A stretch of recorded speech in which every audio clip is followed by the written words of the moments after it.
ಎಂದು ಕರ್ನಾಟಕ ಪರೀಕ್ಷಾ ಮಂಡಳಿ ಎಸ್ಎಸ್ಎಲ್ಸಿ ಫಲಿತಾಂಶ ಪ್ರಕಟ ಮಾಡಿದೆ. ಕಳೆದ ಮಾರ್ಚ್-ಏಪ್ರಿಲ್ ತಿಂಗಳಲ್ಲಿ ರಾಜ್ಯಾದ್ಯಂತ ಎಸ್ಎಸ್ಎಲ್ಸಿ ಪರೀಕ್ಷೆ ನಡೆದಿತ್ತು. ಇದೀಗ ಪ್ರತಿ ವರ್ಷದಂತೆ ಈ ಬಾರಿಯೂ ಬಾಲಕಿಯರೇ ಮೇಲುಗೈ ಸಾಧಿಸಿದ್ದಾರೆ.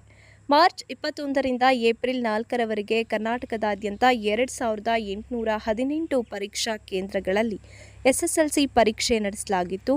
ಒಟ್ಟು ಸುಮಾರು 8.96 ಲಕ್ಷ ವಿದ್ಯಾರ್ಥಿಗಳು, 4,61,563 ಬಾಲಕರು ಮತ್ತು 4,34,884 ಬಾಲಕಿಯರು ಪರೀಕ್ಷೆ ಬರೆದಿದ್ದರು.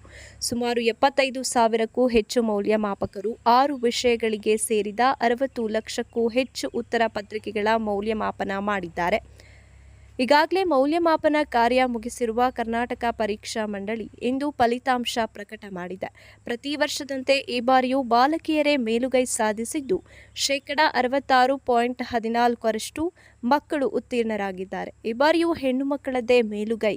ಗಂಡು ಮಕ್ಕಳು 58.7%, ಹೆಣ್ಣು ಮಕ್ಕಳು 74%.